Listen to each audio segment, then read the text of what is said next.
Joseph. And I'm Nick. This is Fish Jelly. Oh, yep. Sure is. How are you? I'm great. How are you? Okay. Just okay. I can't believe we're headed into the second week of March. Yes. Tax season is around the corner. That's true. I need to get my documentation in order to send to the accountant. It's always a very stressful time. Yes, please do that. For us, please. But as a reminder for everyone else.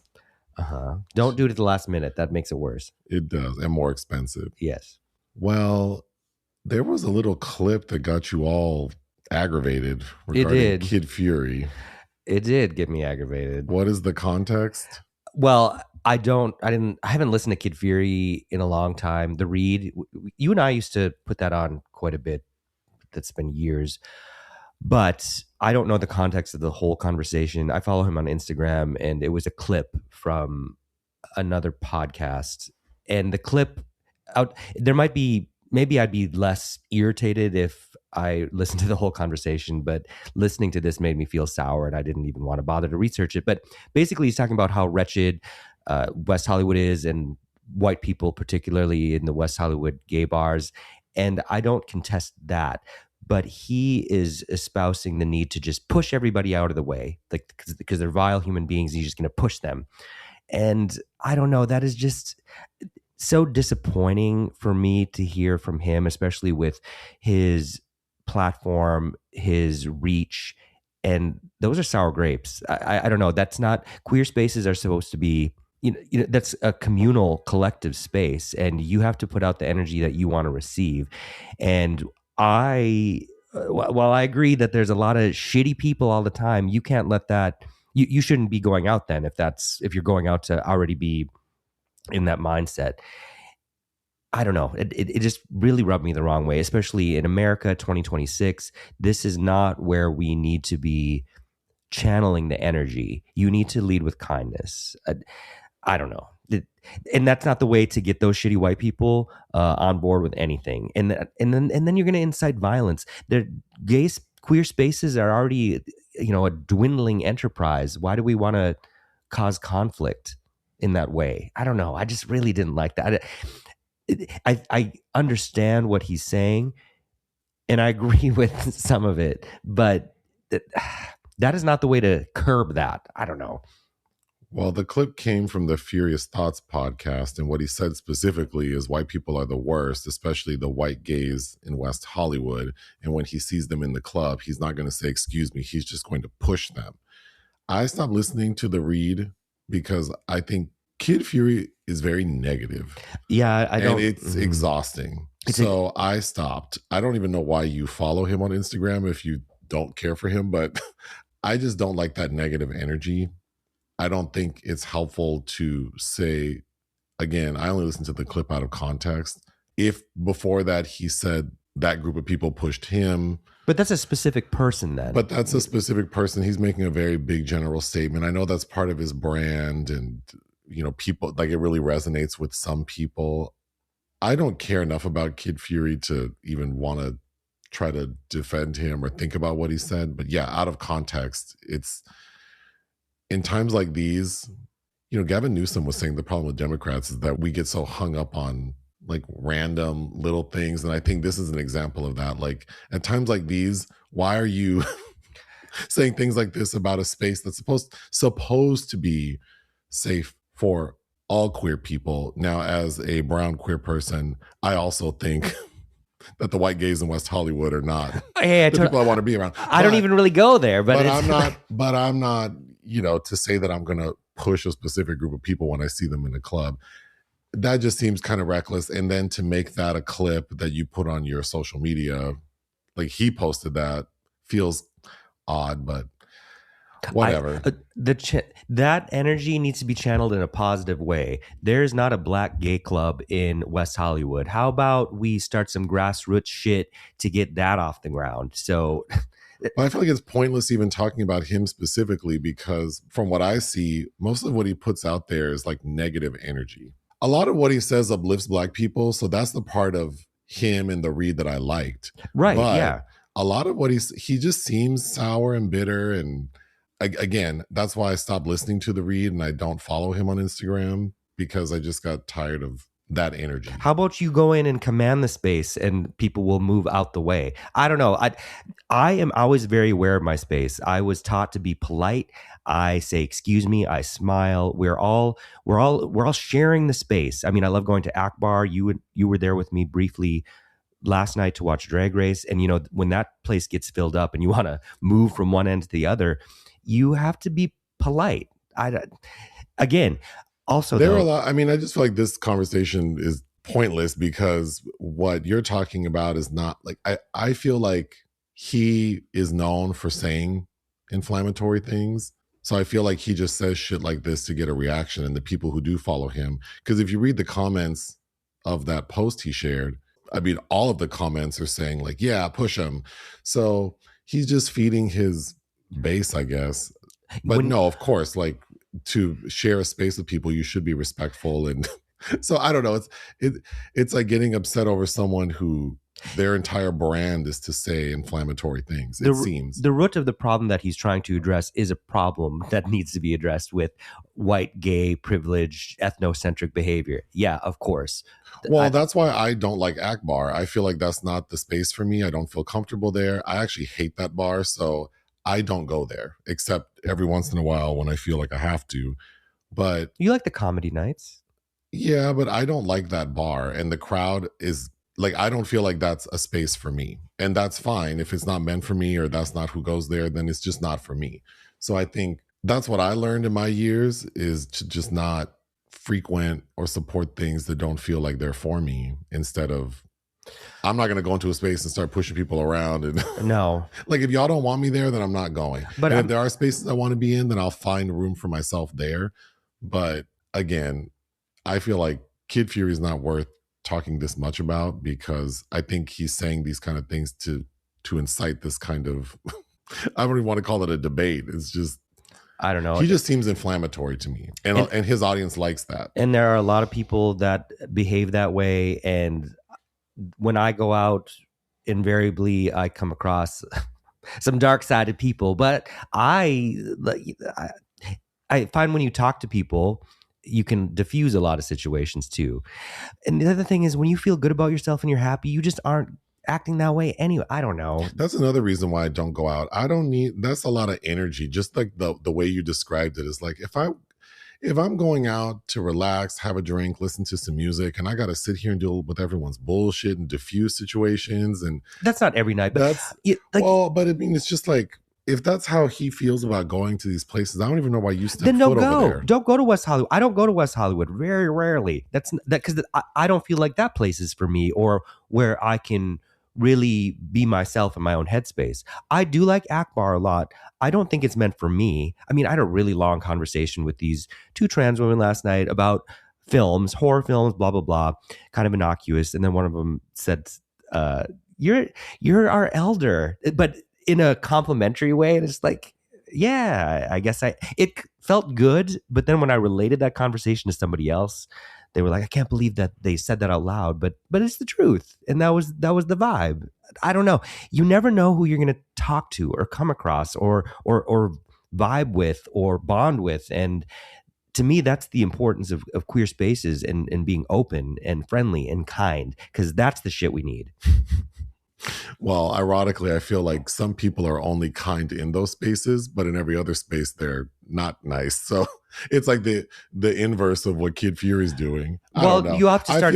You have to start somewhere. I don't know. But I feel like a lot of people aren't nice, and it's only when it's something they want or, of course, whatever. I would love to move on from this topic, though. Oh, okay, sure. So we can move on to the restaurant section. You saw that clip of the McDonald's CEO.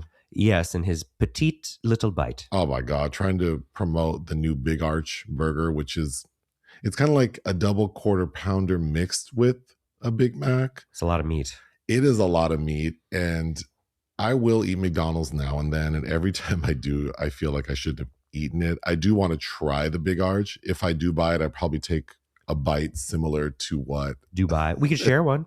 We could. I mean, even then, I feel like I couldn't eat the half that we would split. But for people who don't know, the CEO of McDonald's, his name is Chris Kempczinski. Mm-hmm. And this man looks like he is very fit. is very particular about what he puts in his body, and that he would never consume anything that is sold at a McDonald's restaurant. But he makes this video talking about this new burger and how excited he is. He keeps referring to it as a product.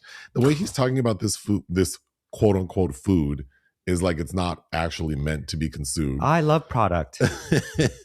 Yeah, it's extremely awkward. So, of course, that clip went viral. And then the CEOs of Burger King and Wendy's made their own video eating their burgers, and they look like two people who enjoy eating a burger. So that's pretty funny. But it made me think that the way everyone's reacting to the McDonald's CEO is funny to me, because all of these influencers on Instagram and TikTok who are being paid to review products are, I would say, more fake than... Well, yeah, half the time they don't even eat that shit. They're just taking pictures. Well, they're literal. I mean, you have people making videos like, "Oh, I love this drink." It is like they've never had this drink before. They were just sent it with a check for $1,500 and agreed to make a 20-second video about how much they love it. So it's interesting how people are appalled or think it's so shameful that the McDonald's CEO appears to not really enjoy. But what was the point of that? I don't feel like... Well, that's my other question. Did the CEOs often do this with new products? Well, I was looking at his Instagram, and he's quite active, and he makes a lot of videos related to his job. You showed me that clip, but did we think he's homosexual? I don't recall. No. Not homosexual. I mean, I don't think so. Well, I don't... But he makes a lot of content, and it's all kind of awkward. It seems like he's just an awkward gentleman and probably not the best person to use content from. Like anybody that can be... They could have had... There are tens of thousands of McDonald's employees who would have done a better job making a video about this new burger than him. Yes, anybody that could be described as looking like middle management probably shouldn't. That being said, though, it did get attention, and I do want to go get a Big Arch just to try it. Okay, do it. Get it. You have your little app? I know. Well, get some nuggets, because if I don't like it, I'll maybe tomorrow. Nuggets. We tried a new restaurant in the Arts District called Girl and the Goat. We went for brunch last Sunday. Royksop knockoff. Yeah. And what did we think about that? So the restaurant is open.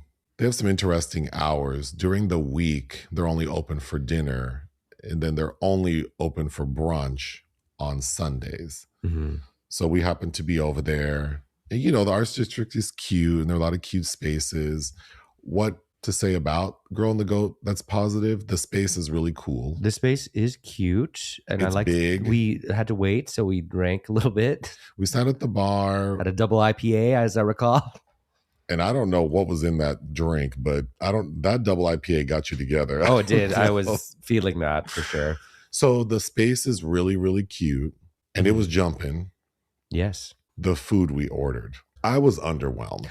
I was too, but wait, what was the thing we got with the egg on top? Because you don't like runny eggs, so we had to get them scrambled, and I think that totally changed it was the short rib. It was the omelet? Short rib chilaquiles. Chilaquiles, yeah.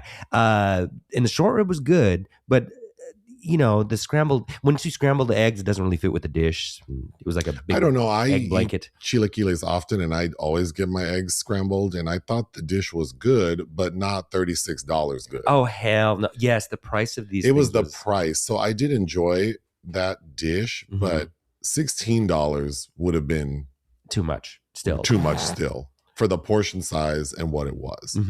We then ordered the potato crepe. Yes. Which was basically like hash browns that had like Vietnamese style sausage. Yes, and they had lettuce mixed in. That you could make a little lettuce taco. Right. So they basically served it like when you go to like the Thai restaurant, you get the ground beef and the lettuce. That was $26. I don't think that was worth. No, but tasty. It was tasty, but I feel like that could have been $13, and I would have thought it was too much. We then got their ooey gooey Cinnabon. Yeah. It was fine. It was good. You know, I made those cinnamon rolls. God, that was probably a year or two now, but those were more ooey and gooey than what we had. But it was fine. It hit the spot if you wanted that. You also ordered a Bloody Mary. Yeah, I wasn't driving. And that thing was so basic. It was. I needed some good candied bacon with that. You were reluctant to try it. I think you were afraid it would be fishy for some reason. Well, there was something in it that led me to think that it would taste fishy, but it didn't. It really just tasted like one of those canned margaritas you get. Like It was basic. you could have told me that was a canned drink they poured in a glass. Also, for the price, I was expecting that big ass chunk of bacon with cheese and Yeah, no, I got one olive, one spicy little pepper, which I did eat. No, that bill was how much? too much. It was almost $200. It was a lot, but I did enjoy going I there enjoyed with the you food and the space and the company. Mm-hmm. Sure, but yeah, that should have been under $100 because we usually don't do brunch or I really don't do day drinking at all. So it was nice. Well, in recent years, we really haven't eaten breakfast food out. No, like we rarely go get like pancakes with omelets or waffles and whatever. So there's that. Well, usually that shit's overpriced, and then all the trendy places in LA, I don't want to wait for that shit. Yeah, that's part of the problem. But that in that little Breakfast Republic we found when one of them closed, I think I like that space. They're now a new breakfast place, so Yes. I guess we could go try that. We should. We tried a new restaurant at the Century City Mall called Augusta Pizza and Pasta. We should have known better. It is partially my fault because we walk in there and there, other restaurants were kind of busy, and this one there was no one, and the staff member was just standing there looking like a big old blob of something. Yeah. And I had to run to the restroom, so I just asked you to order like a pasta dish and a pizza.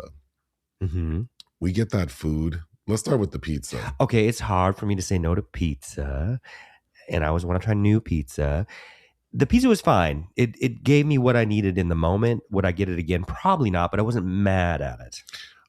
So it was a pepperoni pizza, like hand tossed, cooked clearly fresh in an oven. I think it was only like $15. The price was okay. Yeah. So I thought the pizza was actually not bad, but the pasta. Ugh.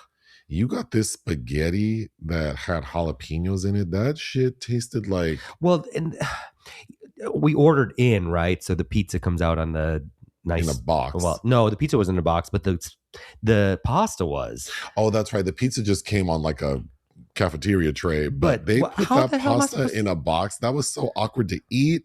Oh, and it was and it looked so unappetizing. And it was like pasta chili. It was all watery. If you told me that was some new Chef Boyardee shit in a can, I would have believed you. Because then I made spaghetti the day after.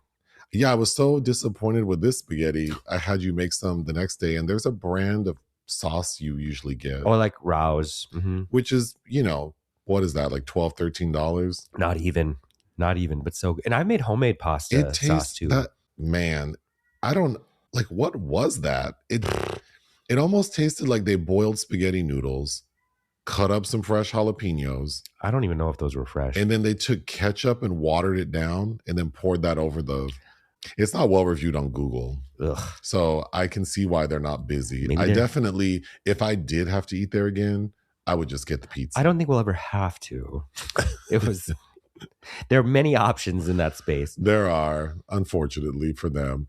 We were in Burbank to see a movie, The Bride.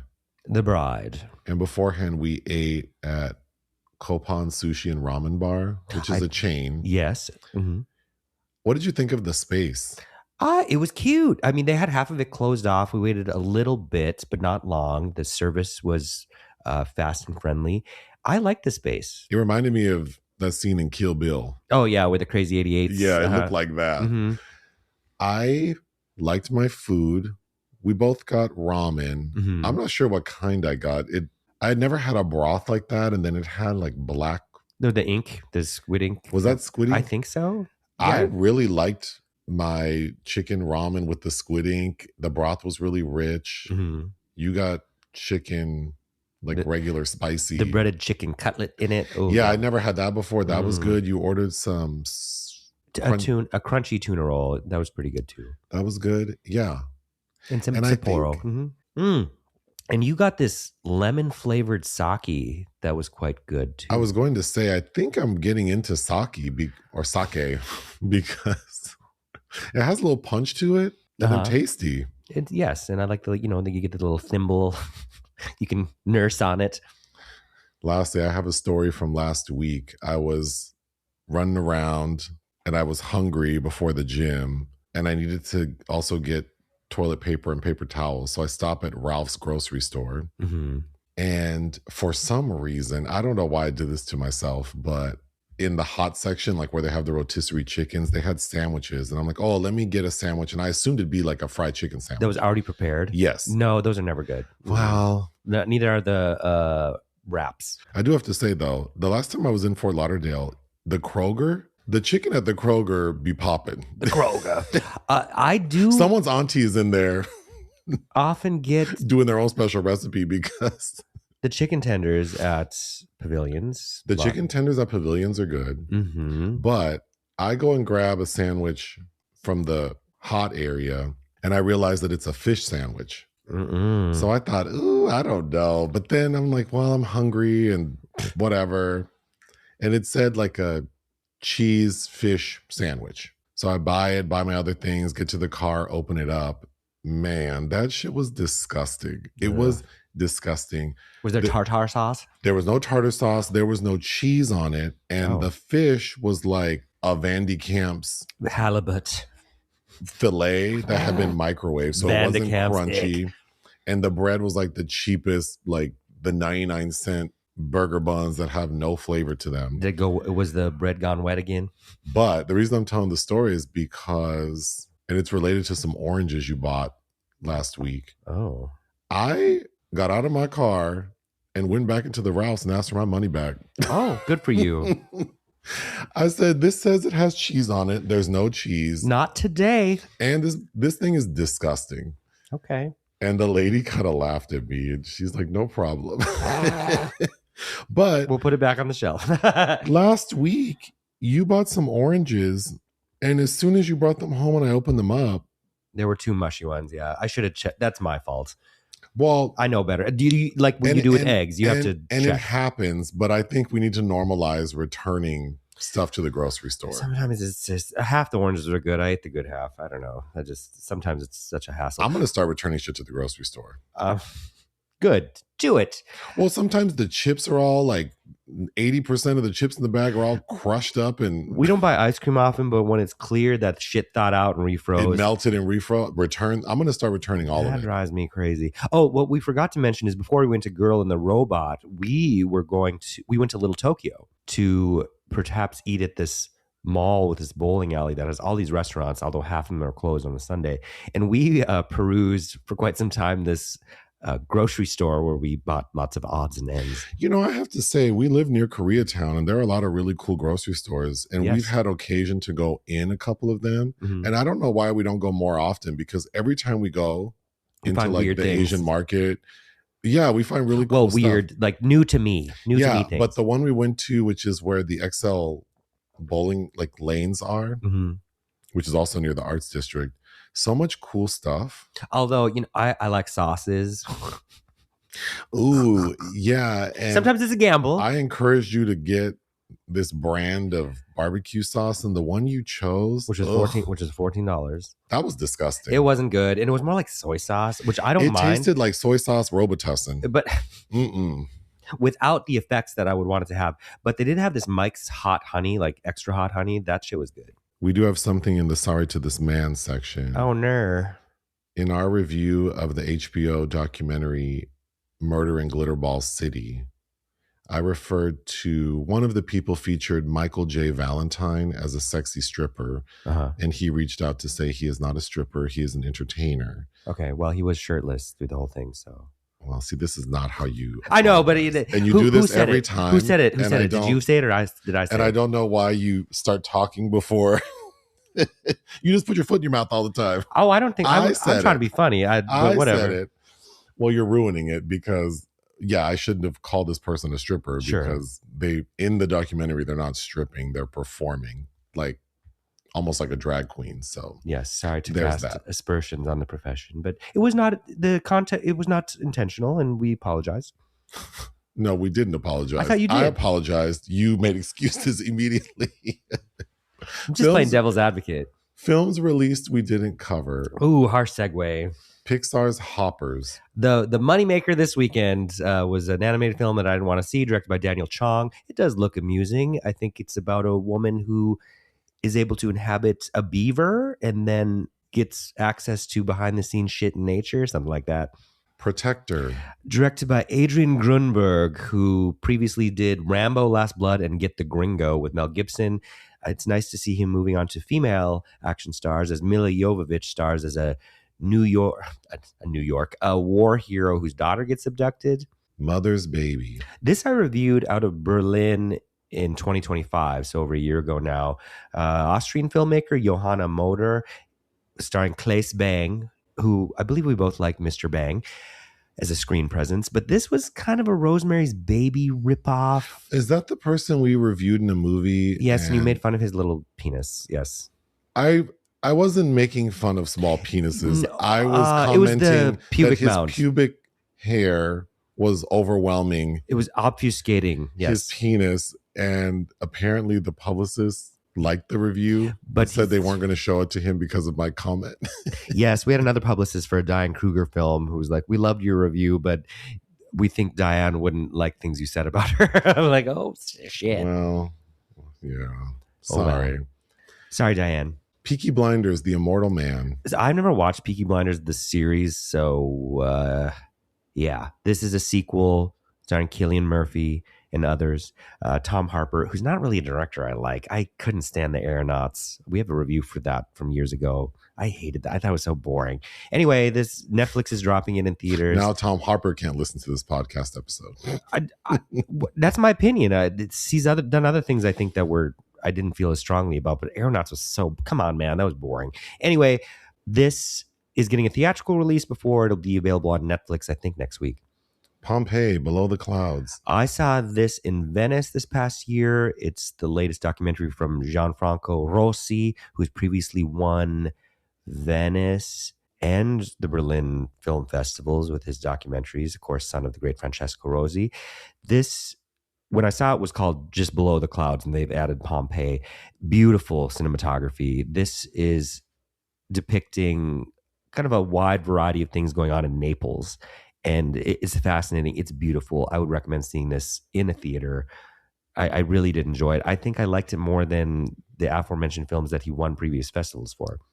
Lastly, War Machine. War Machine sounds really interesting, and I believe it came out on Netflix this weekend and has a great cast, including Stephen James, who you might remember from If Beale Street Could Talk, Alan Ritchson, who we reviewed in the Ministry of Ungentlemanly Warfare, Esai Morales, Jay Courtney.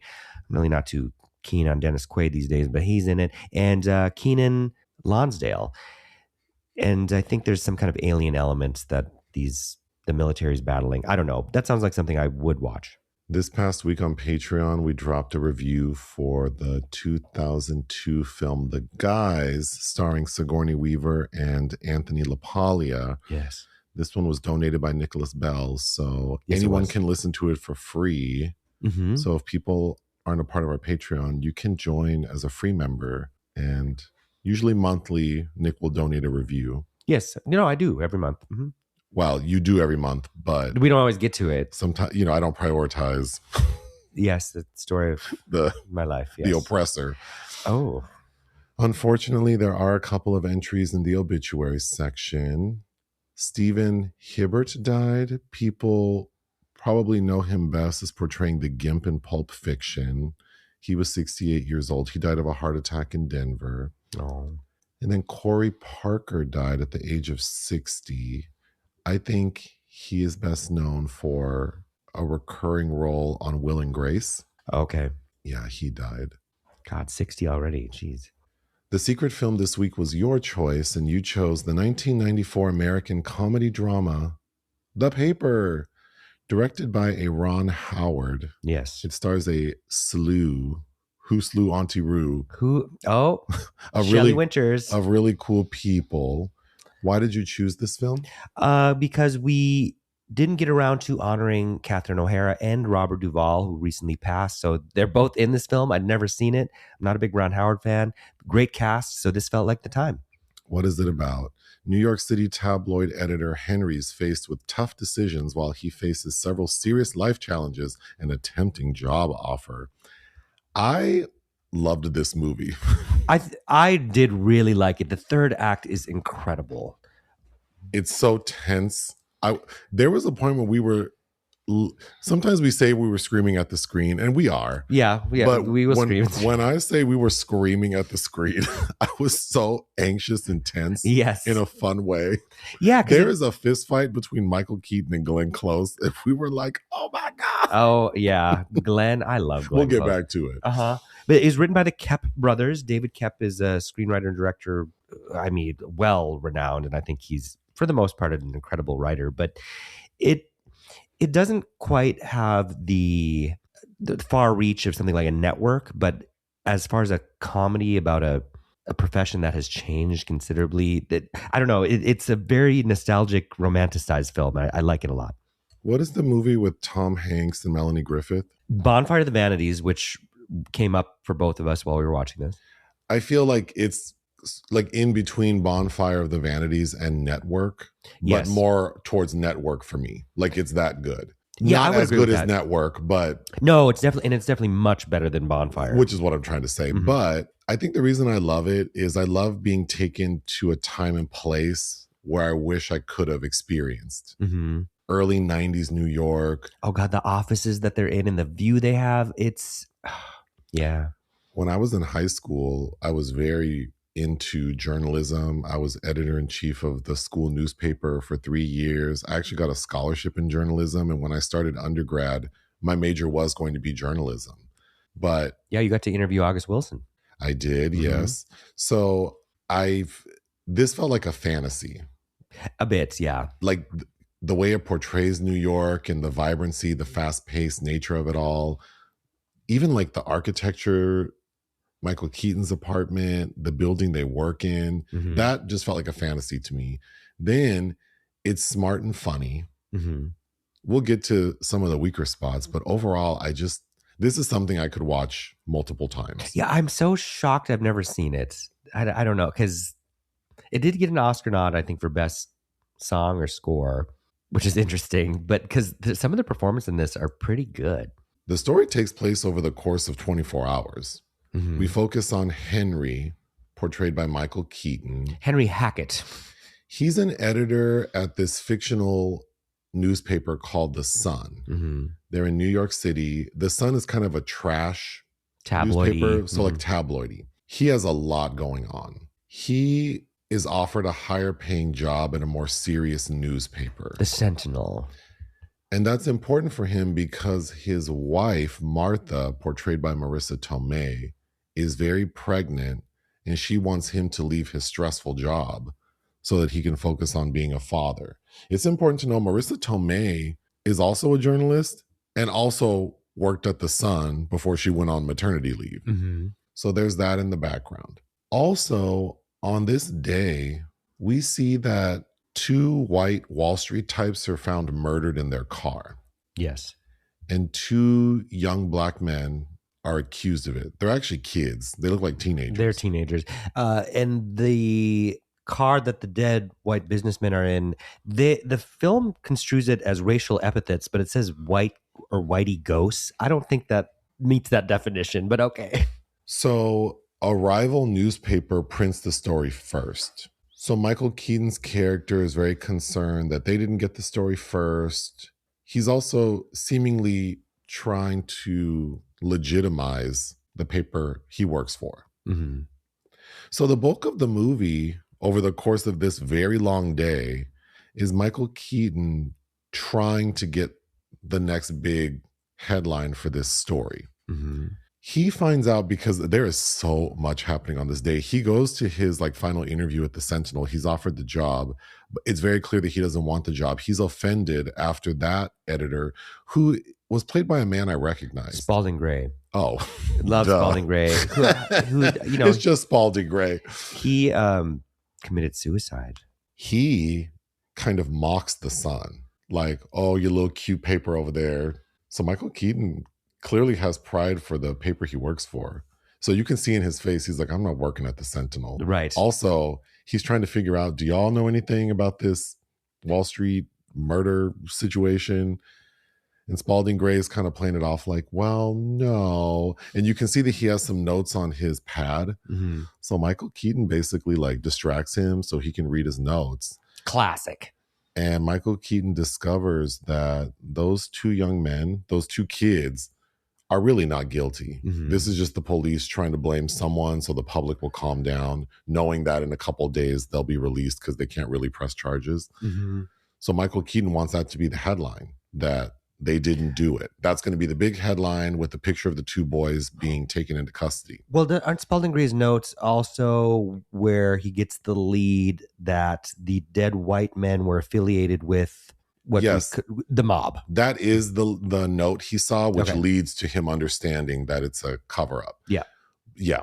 But there's a deadline to take the paper to press. And there's a lot of pressure. Like everything has to be in by 8 o'clock. Mm-hmm. If we go past that, it costs a ton of money. It's like, didn't Glenn Close say like 12,000 every half an hour or something? Yeah, something crazy. So she's in like, 1994 money? Oh, right. But Michael Keaton is contending with trying to get a quote from a cop so that they can actually print this story. Plus, Marisa Tomei has had dinner plans with the in-laws. And we're going to get back to her because her character, while I really like Marisa Tomei, I do too. Yeah. Her character frustrated me so much. Yeah, she's contradictory in a way that makes no sense. But she's sort of pressuring him in the background. Or makes sense enough that her contradictory nature, which might be due to her, impending birth, her partner would call her out on that.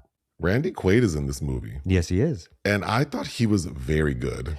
Randy Quaid, it's sad, the demise of Randy Quaid, because he was funny, and it made me want to rewatch Kingpin. But yeah. He plays this kooky columnist who has this grudge against the parking commission Mm-hmm. because they towed his vintage car and scratched it. Mm-hmm. So there's that in the background, that Randy Quaid is paranoid. He carries a gun because he thinks someone from the parking commission is going to kill him. The parking commissioner, Sandusky, played by Jason Alexander. Michael Keaton and Randy Quaid are able to pin down a cop. This scene was also very strange that we're going to get back to. White fantasy. Yeah. Mm-hmm. But they're able to get the quote they need, which leads to what I think is an iconic scene where Michael Keaton has to stop the presses and then gets into a fist fight with Glenn Close. It's so good, that scene. Good. Mm-hmm. But everything culminates in, after the fight, Randy Quaid takes Glenn Close to a bar that all the reporters go to, but they never invite her because Glenn Close's character, she's the managing editor of the paper, so all she cares about is sales. Right. And penny pinching, mm-hmm. while also living an extravagant lifestyle she can't afford. So that's like a side plot for her character, is that she's trying to get more money, which leads us to a very cool cameo from Jason Robards as the publisher of The Sun, Graham that Keeley. We'll get back to. And you know what? I watched this on the same day that I rewatched All the President's Men. Yeah. So yeah, it's clearly he was cast for that reason, but he has a good scene. So everything culminates in Randy Quaid taking Glenn Close to this bar that they never invite her to because he feels bad for her now that she got her ass whooped. But she didn't allow the paper to stop running. So the wrong headline is printing, which is caught.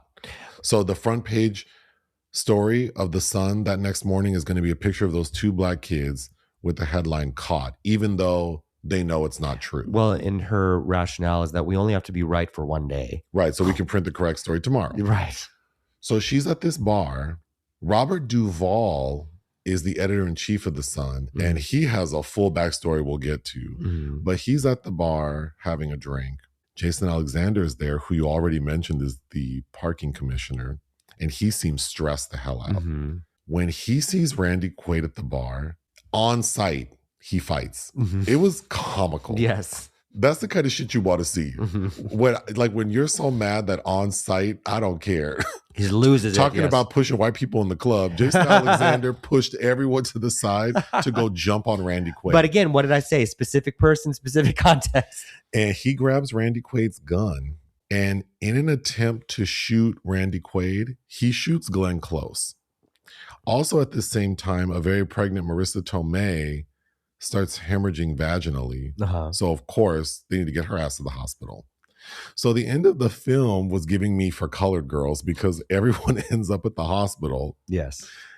And Glenn Close... There's no laying of the hands, though. No. Glenn Close realizes that she's become a thing she hates. Yes. What is that, Marlene Dietrich?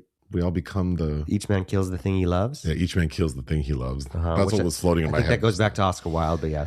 But she decides to stop the presses, which is crazy because she could have stopped that shit an hour ago. So who knows how much money they spent to do it. But they run the proper headline, which gets national news because a TV station references the Sun's article. Mm-hmm. So it was a win. The end. Yeah. Man, there is so much going on. And I love, sometimes these multi-narrative where they all kind of configure into can be a little tedious because it feels like, it's almost like they're working backwards to make all this tie in. But for some reason, I don't know, the chaos of this movie felt so palatable and crisp and compelling. Yes. For the most part, and glorifying and romanticizing this profession that seems like the most miserable time, but also the most exciting. I just want to start going through my notes. When we first see Marisa Tomei and her pregnancy belly, that shit looked, you know what she looked like? One of those little aliens from Men in Black that looks like our cat. I was going to say a big ant pregnant. Or, yeah, she kind of looked like our cat. Well, our cat's, she's skinny for a Sphinx cat. She is. Because we've had 6 Sphinx cats. Mm-hmm. And usually they have pot bellies. 4 of them had pot bellies. But this one, she's like Whitney. She will never be fat. Well, she gorges sometimes. And it's like, yeah, girl. I know. I pick her up like, ooh. It'll be lots of poop tomorrow. It was Thanksgiving. But yeah, Marissa's belly looked crazy. Okay, Robert Duvall. He looks so worn out, chain smoking for dear life, balding with that horseshoe pattern of hair that's too brown. That's too trying to be vigorous brown. It looks terrible. Yes. We find out that, well, first of all, he's coughing like he's near death, and he has prostate cancer. His prostate's the size of a bagel. Right. So we see him again. The fact that everything happens in one day is just so appealing to me. We see him go to, I'm assuming, the oncologist. And that was a funny scene because Robert Duvall is trying to joke about like how they have to check the prostate and what they're going to have to do. And he asked the doctor, can you be any less humorous about this? And the doctor goes, no. Yeah, that for some reason, that was so funny to me. But everyone knows Michael Keaton has interviewed for a job at the Sentinel, mm-hmm. including his boss, Robert Duvall. Mm-hmm. So Michael Keaton goes to him to, talk to him about it. And Robert Duvall's like, what am I supposed to say to you? My job is to keep people like you here, because mm-hmm. clearly he does a good job. Mm-hmm. And they start talking about fatherhood and marriage. And Robert Duvall says, do not take advice like that from a man with 2 ex-wives and a daughter who doesn't talk to him. And he said something that was kind of profound to me. He tells Michael, everyone thinks you're a father figure, but you're still the asshole you always were. And I feel like that could be applied to, I would think, my own dad. The same. Mm-hmm. Yeah, like I don't think he was put in that role, but that was not the life he was trying to live. And I think the profundity also of watching this performance by Duvall, who would live in, another 30 plus years after this, after he's dead now, it's like, oh, yeah, it's just a bummer. When Michael Keaton goes to the Sentinel and has his final interview with Spalding Gray, immediately Spalding Gray tells him, you got the job. Uh-huh. But Michael's already funky because he minimized the paper he writes for and is trying to get info on if they have any leads about the Wall Street killing. And the way Michael distracts Spalding Gray is he goes, oh, you mentioned there's a book you want me to read. Well, let me borrow it. Go get it. And so when Spalding Gray turns around to grab the book, that's when he sneaks a peek at the notepad. But the book that he wants Michael Keaton to read is called Managing on the Edge, which I also thought was very funny. I love those kind of scenes. It just made me remember that scene in Mighty Aphrodite when Woody Allen's trying to find out the bio mom of his adopted kid. Oh, with Mira Sorvino. And he has to distract that old lady. Yes, yes. That was a good movie. Yeah, it's a good movie. Catherine O'Hara's in The Thing. Yeah, so this is probably not the best film to honor her with, but she gets one great scene. Oh, she's in one scene and it's really good because she's basically commiserating with Marisa. Marisa called her. So they seem like old homegirls. And immediately, Catherine O'Hara looks miserable. She looks great in the film, but she does, yeah. She's agitated, and she has her bottle of Pinot Grigio that she's just like. Well, and you can tell Marisa wants to have a drink too, but she can't because she's very pregnant. But Catherine O'Hara is basically explaining to her, once you have this kid, your life as a professional woman is over. And she talks about how, like, for men, they can take a step back and then start where they left off. But for women, like, you go on maternity leave, you take a year off, and now you have to start from scratch again. Right. So clearly that's what Catherine O'Hara's character did, and she hates it. Yes. And Marissa's just sitting there like, damn, bitch, I'm about to pop this baby out. Like, why are you telling me this? Yes, it's kind of, she has this epiphany, like, this is going to be me. And she goes into a tailspin. But the funniest part of that scene is after Catherine O'Hara's telling her life's going to be over after having the kid, she's like, I'm so glad you called me today. I know. Oh, gosh. So Glenn Close's character, she's married. She's living way beyond her means, which is ironic because her job is to penny pinch at this newspaper. Right. She's also having an affair with one of the reporters at the paper. Bruce Altman, yeah. Which is obviously very messy. Yes. And Robert Duvall knows. Which is funny because Lynn Thigpen. God, every time I see her, I can't believe she's been gone so long. She's basically like Michael Keaton's assistant. And she's really cute in the movie. Yes, she is. But there's a point. Oh, she's the first one to mention to Michael Keaton, we all know you're looking for a job at the Sentinel. He's like, how do you know? And she's like, hello, stupid. This is a newsroom. That's our job to find facts. But Robert Duvall confronts Glenn Close. Well, it's after she approaches him saying, I want a raise. Yes. And he's like, bitch, we already negotiated a raise. Your contract's good for another 18 months. Yeah. So we can talk about it then. And she says, well, I'm just going to go to your boss then. And he tries to tell her, like, listen, we're cool. I'm just trying to tell you, if you go to him directly, it's not going to look good. And we'll get back to that. But then he clocks her like, you're doing too much. You need to live within your means and you need to stop having an affair. Believe me, I know. And he tells her this story about Pablo Picasso that I thought was such a good story because, of course, it's a very stressful day. There's a deadline looming. And he's like, I want to tell you a story. It's worth the time. And he basically says when he was a younger reporter, they were on location for the Olympics somewhere in Europe. And they were at this fancy schmancy restaurant. Did you say Grenoble? I don't remember. Yes, anyway. I think that was right. And they had a big win. So they were celebrating and no one was paying attention to the prices and to how many people were putting shit on the tab. So when they get the tab, and this was back in the late 60s when he's recounting the story. When that bill came, it was $9,000. Oh my God. So of course they were all freaking out when all of a sudden this older man in the corner calls the server over and writes something on a napkin and then gives them the thumbs up and their bill was cleared. And he says that man was Pablo Picasso and he drew a little drawing and that would be worth enough to cover all the meals in the restaurant. But the point of the story was that some people will never live at that level. Like you have to be good with where you are. This episode is brought to you by Redfin. You're listening to a podcast, which means you're probably multitasking. Maybe even scrolling home listings on Redfin, saving homes without expecting to get them. But Redfin isn't just built for endless browsing.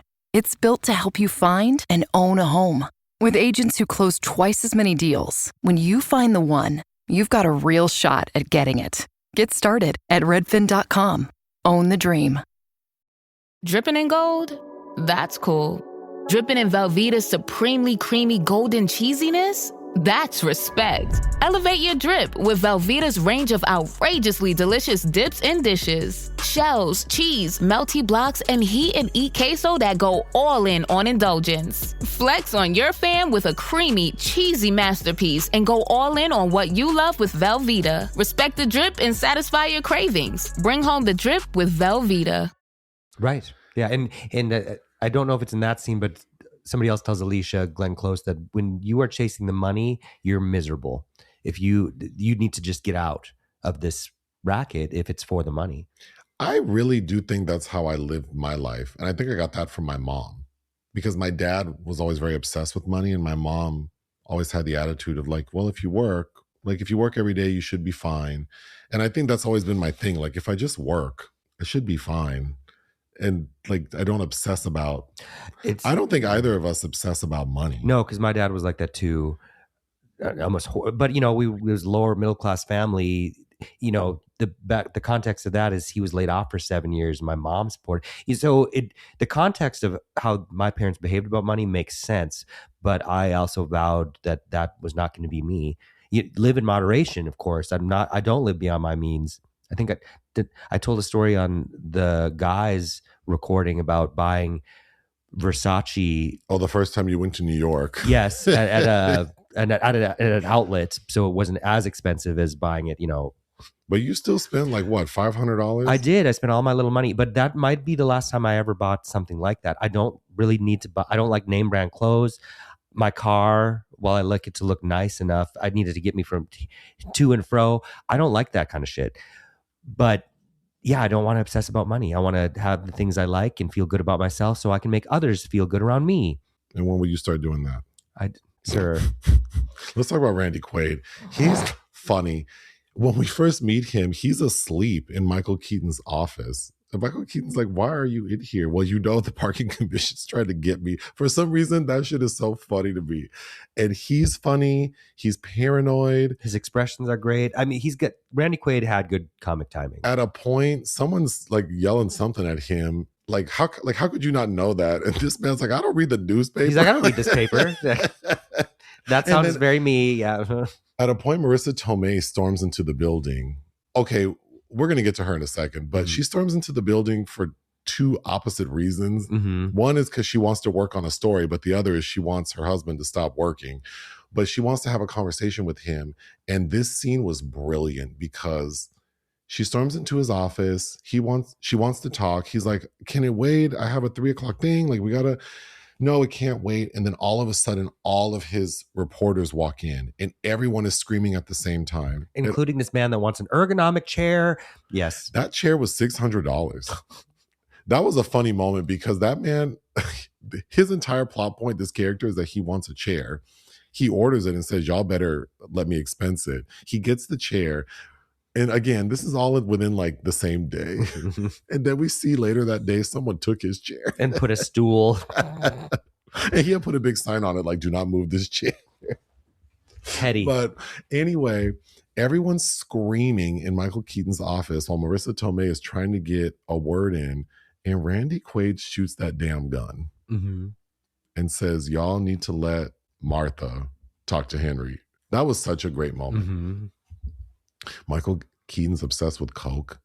Oh, there's so much Coca-Cola in this. Oh my God. It's so much Coca-Cola. And it's so cute because at a point he's always asking everyone for change. And keeping in mind, it's all in the same day. Like, how many cans of Coke are you drinking in the same day? And this was no Coke Zero era. No. But at a point, he asked Lynn, Big Pen, and she's like, boy, I ain't got no change. But then finally we see her come back to him. And she's like, I went around and took a collection. So here, stop asking. Yeah, stop. Don't ask it again. And she dumps all these coins on his desk. And the way he looks at those coins was so funny to me because he didn't look at them like, wow, my dreams came true. He looked at those coins like, okay, so this will last me for the rest of the day. And I'm going to need more tomorrow. But those are the small things in life that brighten the day. Robert Duvall goes, I think his daughter's a lawyer maybe, and he goes to the courthouse. Jill Hennessy, a very young Jill, beautiful Jill Hennessy. And it made me think, Oprah, she does these like, I don't know what these are. I see that she does these little like town hall interviews with certain topics. And for a while, I saw that she was doing conversations about kids who go no contact with their parents. Uh-huh.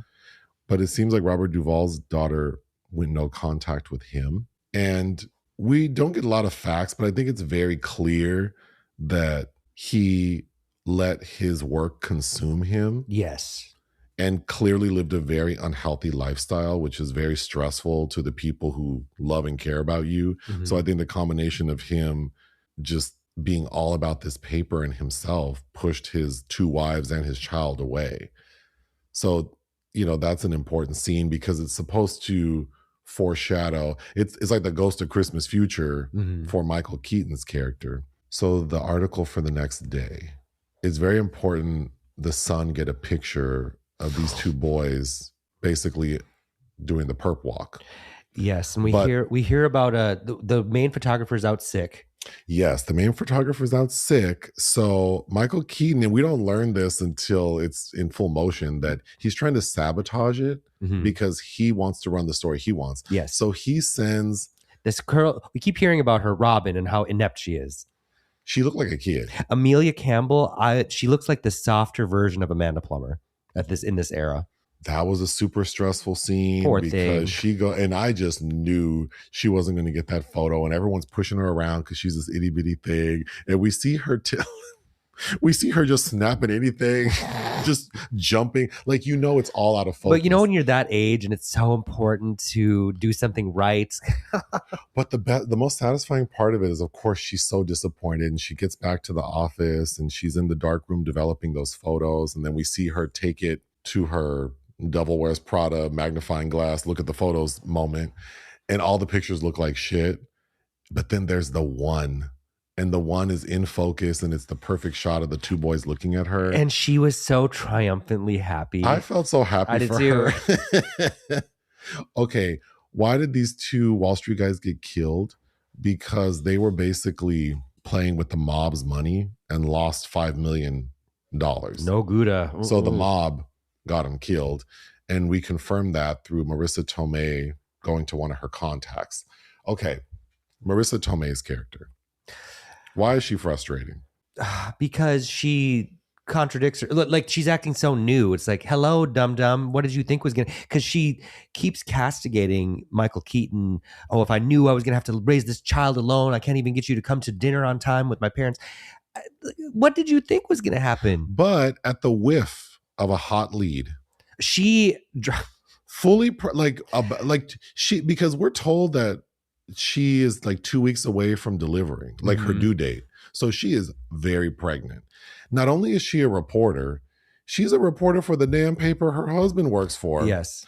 At the whiff of a hot lead, this heifer runs to one of her contacts to flirt with him, to get a list, to then figure out what's going on. So how addictive. Yes, and I think that for as much as she's railing against Henry Hackett, her husband, I wanted him to slap back and be like, hey, we've been over this. What did you think was going to happen? I think the weakest part of the story is that that dynamic doesn't fully make sense to me. I think there was a way that it really could have. It just... She's not like this sweet wife who had a career and now she is pregnant and she's going to be left to raise the baby alone. I think she was a reporter for the same outlet who knows the look in her eyes. Because she says to him, I want to go check out this lead. And he's like, well, you're on leave. You can't. Yeah, don't do that. And she's like, okay, I'll go do it. Like, I know. She's like, I'm going to do it. She's very excited. So I just needed I couldn't connect how she can't see. Right. I think I wanted it more like how addictive it is. I think I wanted it more to be about FOMO and competition with her husband. Right. Like it should have had more of the energy of like Cary Grant and Rosalind Russell and His Girl Friday is how I would have wanted that fashion to be like. Yeah, for sure. Michael Keaton gets a call from Spalding Gray later that day saying, did you steal information from my desk? I don't know what you're talking about. And then Michael Keaton's so cute. I really do like Michael Keaton. I know you do. I always have since Beetlejuice. I do too, but yeah, you have a soft spot. But he's being really cute. Like, I don't know what you're talking about. And the fact that you think you know that, how do you know that? Do you have a mole here? And then he's like shouting at Lynn Thigpen to contact like the DA or something. Mm-hmm. Because he's like, well, I think that's illegal that you even have spies here. Which ends with, obviously they both know what they did. But I think probably the most notable sound bites of the film. Yes, where Spalding Gray screams, I hope you're satisfied, asshole. You just blew your chance to cover the world. Okay. And Michael Keaton responds with a bunch of expletives like, I don't live in the effing world. I live in effing New York City. That was really good. Mm-hmm. I'm sure that felt good. Okay. What makes this shit so tense is the deadline. Yeah. Because they're saying we have to go to print by 8:00. And the entire second half of the movie is like, you only have like 2 hours, an hour. Well, because I think the original is like 7:00. Yeah. But then you can push it to 8. But after 8, it's like $12,000 every half. It's just so damn stressful. And on top of all of that, Marisa Tomei is like, you have to have dinner with the parents. Uh-huh. And it's like, damn, bitch, like really? But you know that as you and I are quite busy, sometimes a bunch of shit pops up on one day and it's Well, I'm a quitter. I'll just say no. I'm not going to be stressed out like this. But he goes, and it's so stressful because also he had told Randy Quaid, pick me up at 9. And I'm screaming 9. The deadline was 7. And then it was 8. And now you're telling him pick you up at 9. Like, it was all so effective in driving me crazy. And then the dinner scene is so stressful because the parents are talking like, oh, Marisa told us about your job at the Sentinel. And he's already been told he didn't get it. He burned that bridge. He burned that bridge. And then he knows that he has to leave in like 5 minutes. He's sweating. The server is waiting to take the order. The parents are acting so oblivious. Well, Marissa's acting like she's mad. And it's like, he's under a lot of stress. Well, he's also late. And I love Marissa's line when he comes in. He's like, oh, I hope you guys didn't wait to order. She's like, no, we waited. No, we waited. Yeah, we waited. It's funny and it works, but I was so like, if I were her friend, I'm like, girl, why are you even pregnant right now? Like, you want to be a top-notch journalist. This is not the time to be hung up on this. Yes.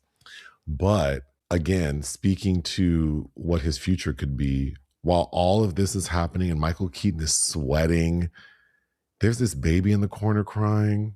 That was driving me crazy. Yes. It was so well done. But Randy Quaid shows up, and then Marisa and Michael Keaton are outside fighting with Randy Quaid in the background, like, come on, we gotta go. Getting back to Glenn Close, she shows up at this like charity dinner, something that Robert De Niro is hosting or something like that. Yes. And the big boss, the publisher, is going to be there. Keely. The one who Robert Duvall said, don't you bother him with your bullshit. Uh-huh. And she gets all dolled up. She looks great. She does. Although something with her hair in this movie, it felt very flat to me. It did, but that dress looked good on her. But she looks great. She walks up to Keely, smiling at him, saying, I have something to talk to you about, and I didn't want to approach you when you were around everyone. I think we need to do this face to face. And she's clearly flirting with him. She's like, we have a great relationship. I'd like to handle this face to face, like horizontal mambo shit.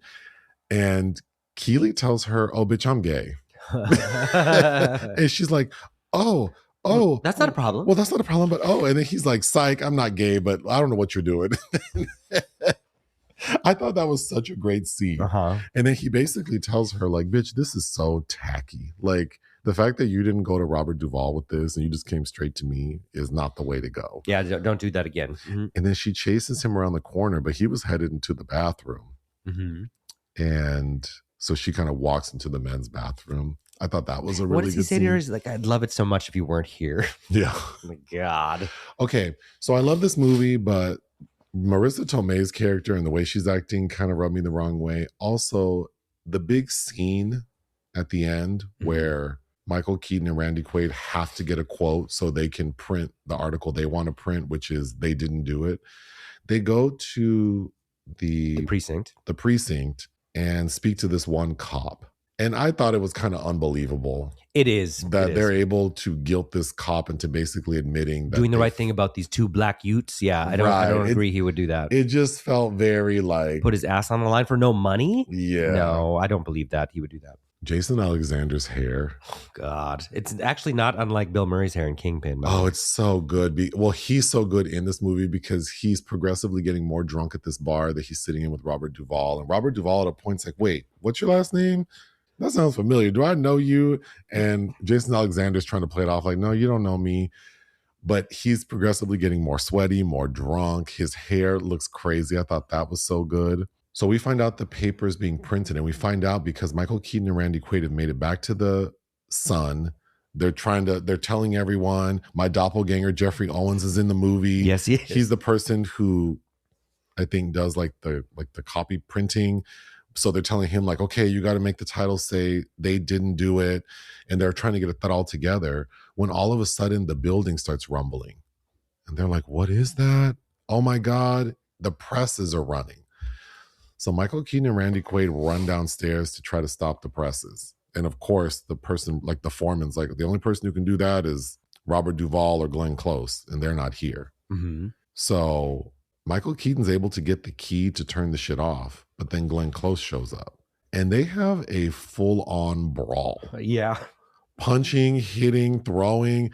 Glenn Close at a point slips and falls. I'm like, that lady broke her back. She would have broke her back and had a concussion, but we see her get up and run.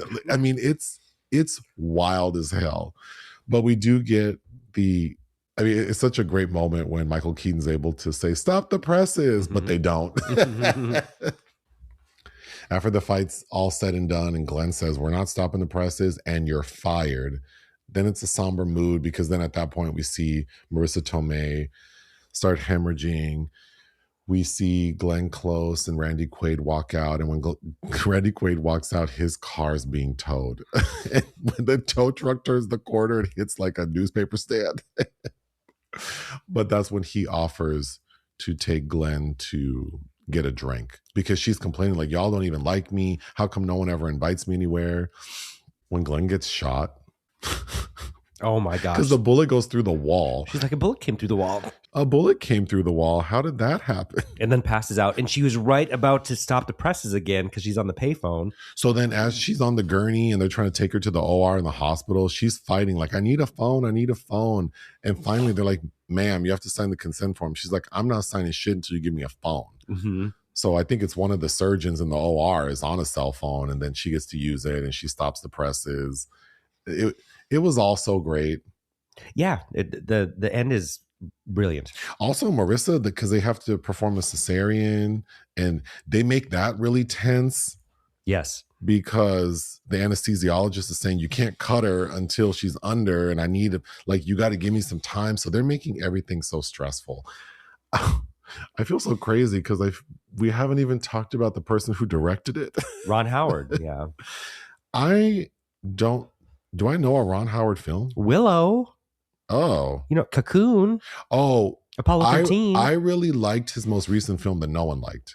The Eden. Where they're on the island. Yeah, I don't know that I think he's the best director. But I liked Eden. That was okay. And I really liked The Paper. Paper was good. He did the Angels and Demons, Dan Brown movies. I don't know. I think he had a great run in the 90s. I do think for a high stakes comedy of sorts, this film does handle journalism ethics in an interesting way because what Mykul Keaton really wants is a good story. Yes. But he also wants the truth.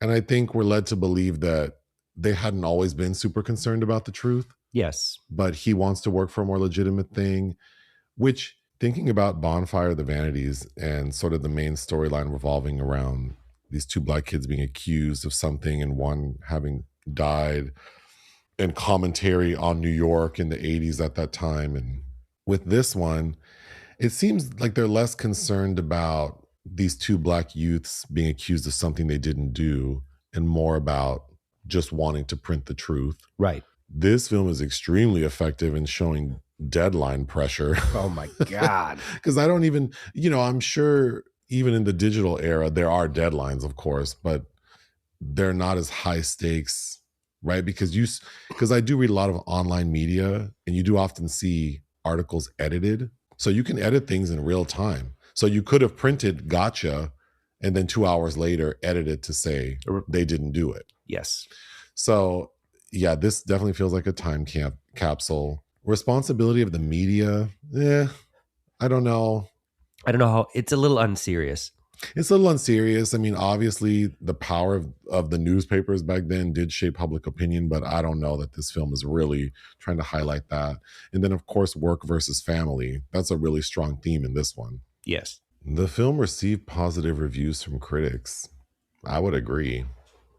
It's a great newspaper movie. It's a great ensemble film. It's between Far and Away and Apollo 13 in his filmography. Of course, he'd later work with Glenn in Hillbilly Elegy, which we have a review out there for. What would you give the paper? 3.5. I really enjoyed this one. I would give it 4 out of 5. Wow. What do we have coming this week? I know we're seeing another Colleen Hoover adaptation starring Tyreek Withers. Yeah, and Micah Monroe, right? So I'm sure that's going to be a mess.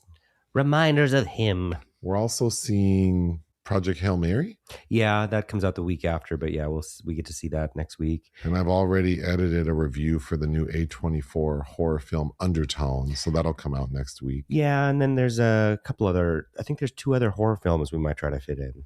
One starring James Vanderbeek. Yes, the last film he made, The Gates. I hope it's good. I don't want to speak ill of the dead. No, well, I mean, we spoke ill of Varsity Blues, but I still enjoyed him in it. I liked Varsity Blues more than you did. I think you did, yes. And then there's another horror film, a body horror film called Slanted that looks kind of interesting with McKenna Grace, who's very busy. She's just in Scream 7. She was in that other Colleen Hoover. Regretting You, yes. Mm-hmm. Anything else you want to say? No. Ta-ta. It's tax season, and at LifeLock, we know you're tired of numbers. But here's a big one you need to hear. Billions. That's the amount of money in refunds the IRS has flagged for possible identity fraud. Now here's another big number. 100 million. That's how many data points LifeLock monitors every second. If your identity is stolen, we'll fix it guaranteed. One last big number. Save up to 40% your first year. Visit LifeLock.com/podcast for the threats you can't control. Terms apply. Raise the rudders! Raise the sails! Raise the sails! Captain, an unidentified ship is approaching. Over. Roger. Wait, is that an Enterprise sales solution? Reach sales professionals, not professional sailors. With LinkedIn ads, you can target the right people by industry, job title, and more. Start converting your B2B audience today. Spend $250 on your first campaign and get a free $250 credit for the next one.